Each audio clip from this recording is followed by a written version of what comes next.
Apa yang baru saja kita lihat dan renungkan, ini memberikan pesan kepada kita betapa secara fitrah kita itu senantiasa membutuhkan Allah Subhanahu wa Ta'ala. Orang yang sedang sedih, maka dia akan memanggil nama Allah, ya Allah, hamba-Mu sedih ya Allah. Orang yang sedang bahagia pun akan memanggil nama Allah, ya Allah, alhamdulillah ya Allah. Orang yang sedang bingung, orang yang sedang tidak tahu harus melakukan sesuatu, maka secara fitrah ia akan memanggil nama Allah Subhanahu wa Ta'ala. Mudah-mudahan pengantar ini menjadi hal yang memahamkan kita kenapa tema kita hari ini adalah mengetuk pintu langit. Karena mengetuk pintu langit atau berdoa itu adalah fitrah kita. Dalam keadaan senang, dalam keadaan sedih, dalam keadaan bingung, dalam keadaan tidak mengetahui apa yang harus dilakukan, maka langkah yang paling tepat adalah mengetuk pintu langit, memanggil nama Allah, ya Allah, ini hamba-Mu ya Allah, hamba lagi sedih ya Allah, hamba lagi bingung ya Allah. Mudah-mudahan ini menjadi kebiasaan kita setelah hari ini. Apapun yang Bapak Ibu rasakan, maka biarkan rasa itu mempertemukan kita dengan Allah. Sekali lagi, apapun yang Bapak Ibu rasakan, maka biarkan rasa itu mempertemukan kita dengan Allah. Bapak Ibu lagi bahagia, biarkan bahagia itu membuat kita bertemu dengan Allah. Ya Allah, hamba bahagia ya Allah. Ada kesedihan di hati Bapak Ibu, biarkan kesedihan itu menjadi jalan agar kita menemui Allah Subhanahu wa Ta'ala dengan mengetuk pintu langit. Ya Allah, hamba sedih ya Allah, hamba bingung ya Allah, ya Allah, hamba tidak tahu apa yang harus hamba lakukan dan lain sebagainya. Kaitkan dengan kehidupan kita. Lihat Bapak Ibu sekalian, bukankah hidup kita ini adalah peralihan dari satu persoalan ke persoalan lainnya? Sejak kita lahir sampai nanti kita meninggal, maka hidup kita adalah peralihan dari satu persoalan ke persoalan lainnya. Yang tentu saja setiap persoalan itu membutuhkan solusi, membutuhkan jalan keluar. Mari kita kaitkan dengan materi hari ini. Di satu sisi kita banyak persoalan dan butuh solusi, di sisi lain kita itu adalah seseorang yang tidak bisa melakukan apa-apa. La haula wala quwwata illa billahil aliyyil azim. Tiada daya, tiada upaya kecuali apa yang Allah izinkan untuk kita. Selesai dulu ya Bapak Ibu sekalian dengan konsep ini. Satu sisi kita membutuhkan solusi atas persoalan kita, di sisi lain kita tidak bisa memberikan solusi karena kita lemah, tidak berdaya, tidak bisa apa-apa kecuali apa yang Allah izinkan. Artinya ketika kita butuh solusi, maka hanya Allah yang bisa memberi solusi. Ketika hanya Allah yang bisa memberi solusi, maka mintalah kepada Allah Subhanahu wa Ta'ala. Atau dalam bahasa judul kajian kita hari ini adalah ketuklah pintu langit. Saudaraku, mari kita perdalam. Kita itu memiliki banyak kebutuhan, ya. Kebutuhan fisik kita, kebutuhan batin kita, kebutuhan hidup kita, kebutuhan berkeluarga kita, kebutuhan perasaan kita, kebutuhan pikiran kita. Kita itu memiliki banyak kebutuhan. Sedangkan di sisi lain kita tidak memiliki apa-apa. Kenapa? Karena semuanya milik Allah Subhanahu wa Ta'ala. Karena kita punya banyak kebutuhan dan kita tidak memiliki apa-apa, maka tidak ada jalan lain agar kita terpenuhi kebutuhannya kecuali apa yang harus kita lakukan? Meminta kepada yang punya apa-apa. Untuk lebih memahamkan, mari kita lihat kaidah ini. Maka saudaraku, berdoalah kepada Allah, ketuklah pintu langit. Barang siapa yang tidak berdoa kepada Allah Ta'ala, maka Allah Ta'ala akan murka kepadanya. Ada yang bertanya, kenapa tidak minta kok murka begitu ya? Bukan itu persoalannya. Kayak gini nih Bapak Ibu sekalian. Bapak Ibu itu punya banyak barang ya. Misalkan Bapak Ibu punya banyak sendal di rumah. Kemudian tiba-tiba orang ngambil seenaknya, tidak izin kepada Bapak Ibu. Bapak Ibu marah atau tidak? Dapat dipahami. Segala sesuatu itu milik Allah. Kemudian ada orang yang mengambil tanpa minta dulu ke Allah, tanpa izin dulu kepada Allah, maka Allah murka kepadanya. Mudah-mudahan ini difahami. Sehingga mulai hari ini doa itu bukan hanya untuk meminta kebutuhan kita, tapi doa itu lebih ke apa? Bentuk penghambaan kita, bentuk penyerahan diri kita kepada Allah, karena kita mengakui bahwa kita tidak punya apa-apa dan tidak bisa apa-apa. Bapak Ibu mau duduk, harusnya izin dulu kepada Allah. Ya Allah, hamba mau duduk. Bapak Ibu mau berjalan, harusnya minta dulu kepada yang menguasai tubuh ini. Ya Allah, hamba mau jalan. Bahkan ada satu hal yang sering saya lakukan dan mudah-mudahan menjadi inspirasi bagi Bapak Ibu sekalian. Kalau Bapak Ibu pulang ke rumah, mau bertemu dengan orang rumah, mau bertemu dengan pasangannya, mau bertemu dengan anak-anaknya, mau bertemu dengan mertuanya, atau mau bertemu dengan siapapun, maka minta dulu bahagia ke Allah. Ya Allah, hamba mau pulang, hamba pengen bahagia ya Allah. Minta agar pertemuannya dengan suami membahagiakan, agar pertemuannya dengan mertua membahagiakan, agar pertemuannya dengan anak membahagiakan. Kenapa? Karena hanya Allah lah yang memiliki kebahagiaan yang bisa membuat kita bahagia. Mari kita jujur dengan kehidupan kita. Pernah nggak Bapak Ibu sekalian dalam hidup ingin membahagiakan anaknya misalkan dengan mengajak jalan-jalan? Iya. Bapak Ibu lupa berdoa, lupa minta agar Allah memberikan kebahagiaan atas perjalanan kita. Lalu tiba-tiba apa yang terjadi? Bukannya bahagia, tapi di jalan malah terjadi konflik. Anaknya ingin ke sini, ibu gak mau ke situ. Ibu pengennya ke sini, anaknya gak mau ke situ. Akhirnya ribut di jalan. Tadinya niatnya baik, ingin mengajak jalan-jalan untuk merasakan bahagia, tapi pada kenyataannya Allah lah yang memiliki kebahagiaan.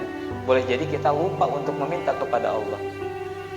Saya ingin tanya kepada Bapak Ibu sekalian, Bapak Ibu sholat? Jawab aja Bu ya, nggak susah sholat. Ini pertanyaannya aneh. Bapak Ibu sholat? Ya, sholat. Seberapa sering Bapak Ibu kalau mau sholat minta tolong kepada Allah agar Allah menolong kita untuk melakukan sholat yang terbaik? Ya Allah, hamba mau sholat, ya Allah tolong hamba, ya Allah, hamba pengen khusyuk, hamba pengen melakukan sholat yang terbaik, hamba pengen ini yang terbaik. Begitu pula dengan amal-amal kita yang lainnya. Kadang-kadang kalau beramal saja, padahal sesungguhnya kita tidak bisa beramal kecuali atas pertolongan Allah Subhanahu wa Ta'ala. Maka minta kepada Allah agar kita bisa melaksanakan amal itu dengan baik. Mudah-mudahan ini difahami. Dua alasan ini menjadi alasan yang membuat kita paham kenapa kita harus mengetuk pintu langit. Yang pertama, ya, kita punya banyak persoalan, sedangkan kita tidak bisa apa-apa. Dan yang bisa menyelesaikan persoalan hanyalah Allah. Maka kita harus mengetuk pintu langit, harus berdoa kepada Allah Subhanahu wa Ta'ala. Yang kedua, kita punya banyak keperluan dan kita tidak punya apa-apa, dan yang memiliki segalanya adalah Allah. Maka mintalah kepada Allah yang memiliki segalanya. Perdalam ya Bapak Ibu sekalian.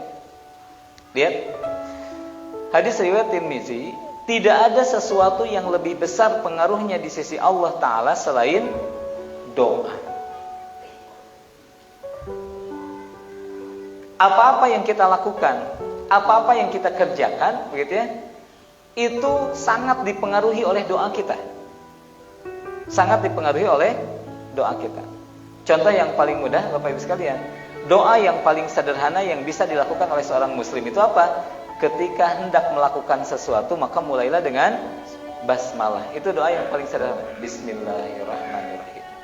Saya tanya Bapak Ibu sekalian, Bapak Ibu pernah ngobrolin orang? Sering. Bapak Ibu tahu ngobrolin orang dosa? Nah, atuh. Nggak sengaja. Salah satu penyebabnya Bapak Ibu mau ngobrolin orang, enggak basmalah dulu. Sok sekarang praktekin ya. Mau ngobrolin, bang sini. Yuk duduk dulu, kita bismillah dulu ya. Kita ngobrolin orang ya. Bismillahirrahmanirrahim. Ya Allah, hamba mau ngobrolin orang ya Allah. Tambah khusyuk lagi. Bismillahirrahmanirrahim. Mau ngobrolin orang ya Allah. Maka hati kita akan tidak berani mengkhianati ucapan basmalah yang mulia itu. Punten Pak, punten pisan. Tong pundungnya Pak, aya nu ngarokok. Pami bapak aya nu ngarokok di tempat ieu, bismillah heula teh bade ngarokok. Bismillahirrahmanirrahim. Alhamdulillah. Bismillah. Pasti hatinya tidak akan mengizinkan hal itu. Karena kemuliaan basmalah itu tidak bisa disandingkan dengan hal-hal yang buruk. Sekali lagi Bapak Ibu sekalian, tidak ada sesuatu yang lebih besar pengaruhnya di sisi Allah Ta'ala selain doa. Boleh jadi kita melakukan keburukan-keburukan karena kita lupa doa, lupa menyebut nama Allah. Basmalah itu tidak sesederhana yang dibayangkan Bapak Ibu sekalian. Ketika seseorang naik kendaraan kemudian mengucapkan basmalah, Bismillahirrahmanirrahim, seolah-olah ia menyerahkan urusannya dengan menyebut namamu ya Allah yang maha pengasih lagi maha penyayang, kasihi aku, sayangi aku dalam berkendaraan. Ketika seseorang ikut taklim kemudian mengucapkan basmalah, maka sesungguhnya ia sedang memohon kepada Allah, ya Allah, dengan menyebut namamu yang maha pengasih lagi maha penyayang, kasihi aku, sayangi aku dalam majelis ilmu ini. Kenapa minta dikasihi, minta disayangi? Karena tidak setiap orang yang ada di majelis ilmu kemudian ia mendapatkan ilmu. Tidak setiap orang yang hadir di majelis ilmu kemudian ia mendapatkan kebaikan. Bahkan jika ada kesombongan di hatinya, ya, jika ada keangkuhan di hatinya, boleh jadi bukan pahala yang ia dapatkan meskipun ia hadir di majelis ilmu. Merasa lebih baik, bukankah merasa lebih baik dari orang itu adalah riya? Dan riya itu adalah sesuatu yang bisa membakar amal kita seperti api membakar kayu bakar. Ini penting Bapak Ibu sekalian ya. Maka sekali lagi tidak ada sesuatu yang lebih besar pengaruhnya di sisi Allah selain doa. Iya. Bapak Ibu ya, ini rahasia keluarga sakinah. Ada orang yang gelap mata, tidak sabar dengan pasangan hidupnya, kemudian dia mengorbankan akidahnya. Dia datang ke orang pintar, apapun ya, pokoknya orang pintar, mau disebut dukun, ajengan atau apapun, dia datang ke orang pintar. Untuk apa? Untuk minta sesuatu agar pasangannya ini menjadi orang yang diharapkan, jadi nurut dan sebagainya. Dan itu mengorbankan akidah kita. Kalau kita datang ya, dengan maksud demikian, maka 40 hari sholat kita tidak akan diterima di sisi Allah Subhanahu wa Ta'ala. Lalu kenapa Bapak Ibu sekalian tidak memanfaatkan doa, begitu ya? Ada sesuatu yang lebih hebat lagi Bapak Ibu sekalian dari datang kepada seseorang dengan mengorbankan akidah. Apa itu? Doa kita kepada Allah. Kenapa Bapak Ibu tidak memanfaatkan ibu misalkan bikin kopi untuk suaminya? Ibu khawatir akan suaminya, sambil ngocek ibu doa. Ya Allah, semoga kopi yang diminum oleh suami hamba ini ya, mengingatkan ya, dirinya untuk setia kepada Allah dan Rasulnya, untuk tidak mengkhianati hamba. Ya Allah, semoga ya, kopi yang diminum ini membuat matanya tidak jelalatan. Masalahnya dilakukan tuh, ente da ibu mau bari bae.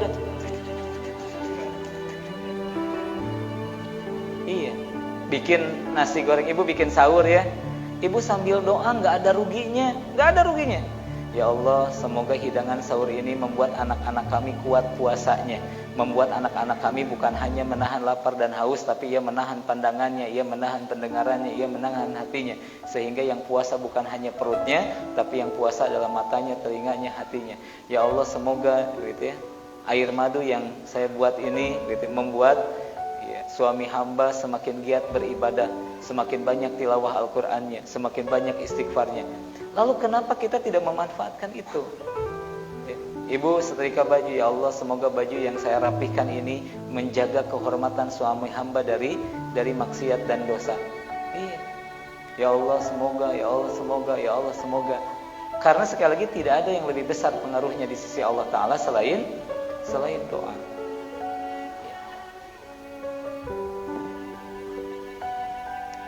Lanjut ya Bapak Ibu, semoga bertambah kefahamannya. Bersabda Rasulullah SAW, lihat, tidak ada yang dapat menolak takdir, ketentuan Allah Ta'ala selain doa. Tentu saja takdir yang dimaksud adalah takdir yang mu'allaq ya, takdir yang melibatkan peran kita untuk menentukannya. Sedangkan takdir yang mubram itu tidak akan terpengaruhi dengan doa.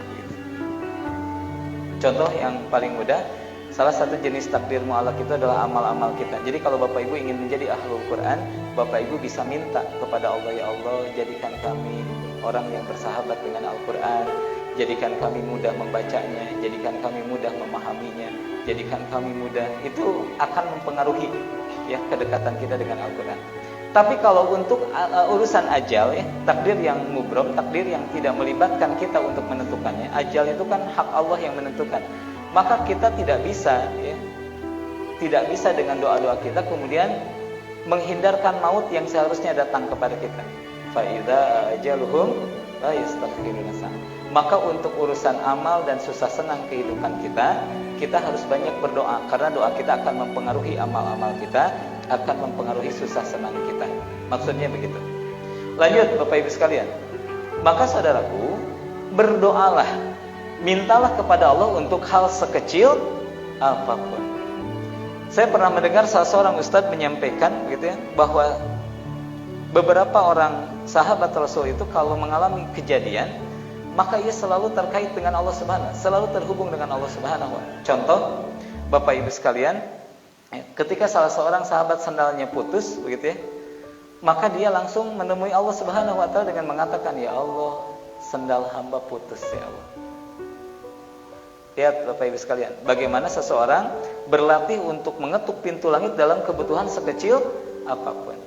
Seorang sahabiah habis garam di dapurnya, maka ketika habis garam di dapurnya, dia langsung gitu ya, memanggil nama Allah, "Ya Allah, garam kami habis ya Allah." Sungguh sesuatu yang sederhana tapi sangat indah. Rasa-rasanya Bapak Ibu sekalian, kita harus mengamalkan ini dalam kehidupan kita. Apapun yang terjadi, sekecil apapun, maka mintalah kepada Allah Subhanahu wa taala. Ini ada pengalaman ya yang sering saya sampaikan kepada Bapak Ibu. Ini pengalaman di 3 tahun yang lalu di bulan Ramadan gitu ya. Jadi Ramadan di 3 tahun yang lalu. Ya, waktu itu saya baru mengajak anak saya untuk berkomitmen gitu ya. Anak laki-laki saya yang paling besar. Jadi anak saya itu perempuan, kemudian laki-laki gitu. Nah, anak laki-laki yang paling besar, anak kedua, tapi anak laki-laki yang paling besar. Berkomitmen apa? Berkomitmen untuk tidak meninggalkan sholat subuh berjamaah di masjid. Ya. Bapak Ibu sekalian, karena usianya yang masih kecil, saya masih ingat saat itu, kalau ia sudah mulai ngantuk setelah sahur, kemudian dibangunkan, nah kan kita udah janji nih mau ke masjid bareng. Kemudian ia pergi ke air gitu dengan ya, jalan yang cepat, nutup pintu yang keras gitu. Kemudian dia ngambil sejadah, kemudian ngincit. Iya. Jalannya itu cepat. Saya di belakangnya itu antara sedih, haru, bangga dan perasaan yang bercampur aduk. Bahkan saat itu saya tidak terasa meneteskan air mata. Kemudian saya panggil, "Ya Allah, putra hamba ya Allah, ya, anak hamba ya Allah." Langsung saya berdoa, "Robbi habli minas sholihin, Robbi habli." Jadi anak sedang ngungkung menuju baut Bu, menuju baut perjalanan ke masjid. Sepanjang perjalanan ke masjid karena cukup jauh, maka didoakan gitu. Beres sholat subuh ngobrol, oh ternyata nggak apa-apa, tadi mah mungkin masih ngantuk. Besoknya gitu lagi, ngobrol gitu lagi. Dan itu tidak pernah henti ya untuk didoakan. Jadi setiap dia merasa jengkel ke saya gitu ya, karena merasa mungkin dia harusnya tidur kemudian diajak ke masjid, pundung gitu, kemudian saya mendoakan, "Robbi habli minas sholihin, Robbi habli minas sholihin." Bapak Ibu sekalian ya, ternyata dari tahun ke tahun Ramadan termasuk tahun ini luar biasa Bapak Ibu sekalian. Doa itu tidak main-main. Hari ini ya, bahkan anak saya yang lebih semangat untuk pergi ke masjid ya. Alhamdulillah. Kalau 3 tahun yang lalu dia baut, pundung gitu ya, sekarang mah dia berangkat dengan kesadaran, dengan antusias dan dengan komitmen yang bagus begitu ya. Komitmen yang bagus untuk selalu hadir ya ke masjid begitu di setiap waktunya. Ini penting Bapak Ibu sekalian. Berdoalah untuk hal sekecil apapun. Jadi kalau Bapak Ibu lihat anak sedang rewel, maka doa yang baik-baik Bapak Ibu sekalian ya. Ya Allah, solehkan, solehahkan begitu. Sekecil apapun mintalah kepada Allah Subhanahu wa taala. Kenapa demikian? Karena Bapak Ibu sekalian, Allah itu pasti akan mengabulkan doa kita. Lihat, mintalah kepada Allah, niscaya Allah akan mengabulkannya. Sungguh orang-orang yang menyombongkan diri dari menyembahku, kata Allah, akan masuk neraka jahanam dalam keadaan hina dina. Yang dimaksud menyombongkan diri ini adalah orang-orang yang tidak mau meminta kepada Allah Subhanahu wa taala, tidak mau berdoa kepada Allah Subhanahu wa taala. Maka sekali lagi Bapak Ibu sekalian, ketuklah pintu langit dalam hal sekecil apapun. Nah, muncul pertanyaan, Pak, bukankah Allah telah berjanji, ud'uni astajib lakum, mintalah kepadaku maka Allah akan mengabulkannya. Tapi kenapa ya doa saya tidak dikabulkan? Jawabannya tolong lihat Bapak Ibu sekalian. Tidaklah seorang muslim memanjatkan doa kepada Allah selama tidak mengandung dosa dan tidak memutus silaturahim, melainkan Allah akan beri padanya 3 hal. Yang pertama, Allah akan segera mengabulkan doanya. Waktunya segera, bentuknya sesuai dengan yang kita minta. Yang kedua, Allah akan menyimpannya baginya untuk kebaikan di akhirat kelak. Memang apa yang diminta di dunia ini tidak dikabulkan, begitu ya? Karena apa? Karena Allah ingin memberikan kebaikannya di akhirat nanti. Kenapa tidak diberikan di dunia? Al-Baqarah 216. Boleh jadi kamu menganggap baik sesuatu padahal buruk menurut Allah bagimu. Atau boleh jadi kamu menganggap buruk sesuatu padahal baik menurut Allah bagimu. Jadi Allah tidak memberikan itu, tidak memberikan yang kita minta itu karena Allah tahu yang terbaik itu bukan yang kita minta. Maka ada kaidah Bapak Ibu sekalian ya. Ada sebuah nasihat bagaimana kita menyempurnakan redaksi doa kita. Jadi kalau Bapak Ibu sedang punya hajat, misalkan Bapak Ibu sedang pengen sesuatu, pengen mobil misalkan, maka lengkapi doanya dengan kalimat begini. Ya Allah, jika mobil yang hamba inginkan baik untuk hamba, baik untuk masa depan hamba, baik untuk urusan dunia dan akhirat hamba, maka permudah mobil yang hamba inginkan. Ya Allah, jika mobil yang hamba inginkan tidak baik untuk hamba, tidak baik untuk urusan dunia hamba, tidak baik untuk urusan akhirat hamba, maka lapangkan dada hamba untuk menerima bahwa mobil tersebut tidak baik untuk hamba. Maka nanti dikabulkan atau tidak dikabulkan mobil itu akan tetap disikapi dengan apa? Tenang hati. Ketika tidak dikabulkan, kita akan tersenyum. Kenapa? Ini tandanya bahwa mobil itu tidak baik untuk kita. Jangan kayak orang-orang yang sedang dibutakan oleh cinta. Ya Allah, jika dia jodoh saya, jodohkanlah ya Allah. Jika dia bukan jodoh saya, tetap aja jodohkan ya Allah. Maksa. Atau ada juga yang gak maksa. Begini redaksinya. Ya Allah, jika dia jodoh saya, dekatkanlah. Jika dia bukan jodoh saya, terima saja dia di sisimu ya Allah. Itu mah kelainan psikologis. Hati-hati nih. Biasanya ibu-ibu yang banyak gitu. Kalau tidak jadi milik ibu, tidak boleh juga jadi milik orang lain. Itu kelainan psikologis. Iya. Kayak gitu. Aya tas bagus parebut, soekeun. Ngeri we. Yang ketiga, ketika seorang muslim memanjatkan doa pasti dikabulkan oleh Allah, tapi bentuknya boleh jadi Allah menghindarkan darinya kejelekan yang semisal. Jadi kegagalan kita dalam memahami doa, doa itu pasti dikabulkan dalam 3 bentuk, ya. Dikabulkan dalam bentuk apa yang kita minta dengan segera, dikabulkan dalam kebaikan di akhirat, atau dikabulkan dengan hilangnya keburukan dari diri kita. Seperti Bapak Ibu sekalian, Bapak Ibu lebaran peryogi artos tuh. Nah, peryogi artosnya Bapak Ibu, peryogi artos. Kemudian Bapak Ibu berdoa, ya Allah, ini Bapak ya, berdoa, ya Allah, anak hamba mau lebaran ya Allah, istri mau lebaran ya Allah, hamba belum punya bekal ya Allah, karuniakan rezeki ya Allah. Kemudian sampai lebaran itu nggak datang-datang uang yang Bapak Ibu minta. Kemudian Bapak Ibu merasa doanya tidak dikabulkan. Agar Bapak Ibu merasa doanya dikabulkan, bayangkan kejadian lain begini. Bapak Ibu doa seminggu sebelum lebaran, ya Allah, hamba mohon ya harta yang banyak untuk bisa membahagiakan istri dan anak-anak. Bapak Ibu dapat bonus dari seseorang 100 juta cuma-cuma. Pas pulang ke rumah, anak dan istrinya meninggal. Untuk apa 100 juta? Kalau pada akhirnya tidak bisa membahagiakan mereka. Maka kalau kita flashback ke kejadian yang pertama, kita tahu bahwa saat kita memohon rezeki kepada Allah, maka anak dan istri kita yang masih sehat dan hidup adalah rezeki bagi kita. Doa kita dikabulkan oleh Allah meskipun kita tidak punya uang, tapi kita punya anak dan istri yang masih sehat. Sekarang apalah artinya Bapak Ibu punya harta yang banyak kalau orang yang ingin dibahagiakannya ini tidak ada atau mendapatkan musibah. Maka tolong Bapak Ibu sekalian, Allah itu tidak pernah menyalahi janjinya. Inna wa'dallahi haqqan. Kalau Allah sudah berjanji akan mengabulkan doa, maka Allah akan mengabulkannya. Tapi kesalahan kita sering ya mengatur Allah, bentuk pengabulannya harus sesuai dengan yang kita inginkan.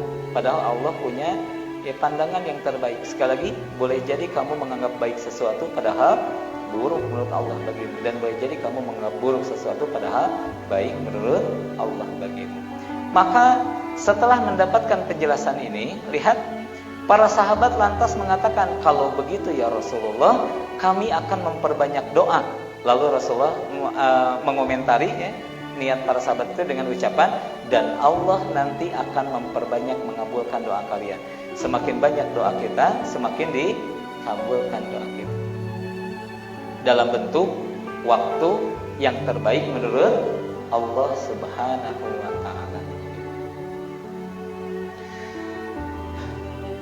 Maka saudaraku, berdoalah dengan segenap keyakinanmu. Doa itu gak boleh ragu.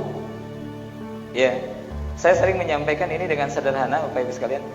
Bapak Ibu ya, karena ini pertemuan terakhir, kemudian Bapak Ibu ingin berbuat baik, ngaharewos, tos uih tanya, Ustad buka diteun abdinya, atau buka sareng abdinya, engke abdi anu pangmayarkeun anak. Oh, mangga Ibu, insyaallah. 5 menit kemudian abdi naros, Bu, leres ieu teh bade dipangmayarkeun ku Ibu. Sorry Ibu teh, leres Ustad mah nya teu percanten ka abdi. Oh, mohon atuh. 2 menit dari itu nanya lagi, Bu, engke teh dipangmayarkeun abdi teh moal kedah mayar nyarira ieu teh. Ibu kan mulai kesal. Muhun Ustaz, muhun dipangmayarkeun ku abdi. 2 menit dari Ibu menjawab begitu, naros deui. Ibu, nyaan ieu teh pangmayar, kira-kira soal Ibu kumaha? Ustaz kumaha Ustaz teh bukan nyalira ka ditu.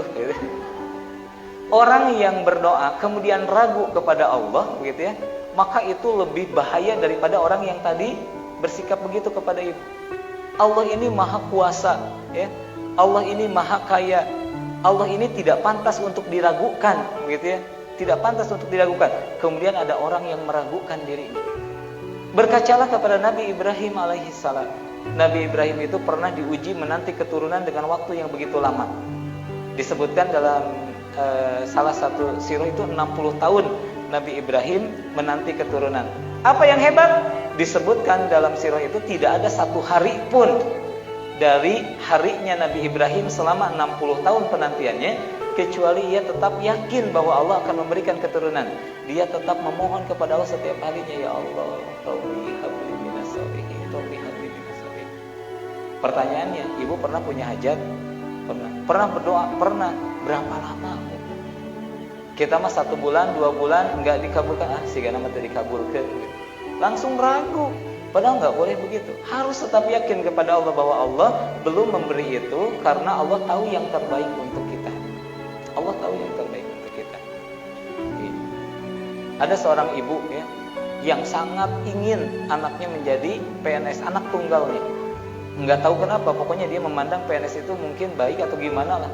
Setiap hari dia maksa gitu ya, dengan doa yang maksa kepada pokoknya ya Allah ya PNS, sampai suatu hari dia ngancam ya, kalau engkau tidak jadikan anak hamba PNS, ini dosa nih, maka hamba akan meninggalkan ini dan itu, meninggalkan kebaikan. Maka kemudian Allah tunjukkan ya bahwa menjadi PNS itu bukan yang terbaik bagi dirinya. Dikabulkan Bapak Ibu, lulus dan ditempatkan di Irian Jaya. Anak tunggalnya itu, iya, 7 tahun gak bisa pulang. Si ibu selama 7 tahun nangis kangen anaknya. Ya, nyusul gak bisa, anaknya pulang gak bisa, gitu ya. Maka dulu sebetulnya anaknya tidak dijadikan PNS ini adalah yang terbaik dari Allah agar ibunya ini tidak pernah merasakan kehilangan anaknya. Tapi si ibu tetap ya mengukur kebaikan itu berdasarkan hawa nafsunya. Pokoknya yang baik itu bukan dia dekat, tapi yang baik itu dia PNS. Ketika jadi PNS Irian Jaya, Bapak Ibu sekalian.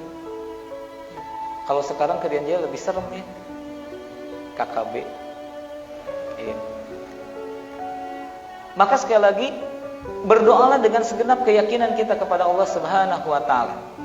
Lihat sabda Rasul, berdoalah kamu kepada Allah dan yakinlah bahwa doamu itu akan dikabulkan oleh Allah Subhanahu wa Ta'ala. Karena ketahuilah, sesungguhnya Allah tidak mengabulkan doa dari orang-orang yang hatinya lalai. Sebagian ini dimaknai hati lalai itu adalah orang yang ragu kepada Allah bahwa doanya itu akan dikabulkan. Bapak Ibu sekalian, ragu ini adalah sesuatu yang bahaya. Izinkan saya mengulang. karena kita tidak akan bertemu cukup lama beberapa waktu ke depan. Ragu ini gitu ya, adalah sumber penderitaan kita. Ya. Saya ingin bertanya Bapak Ibu sekalian, Bapak Ibu pernah nggak gelisah ketika Bapak Ibu punya hutang? Kenapa Bapak Ibu gelisah? Karena saat itu Bapak Ibu lupa untuk meyakini bahwa bagi Allah mudah untuk melunasi hutang Bapak Ibu sekalian.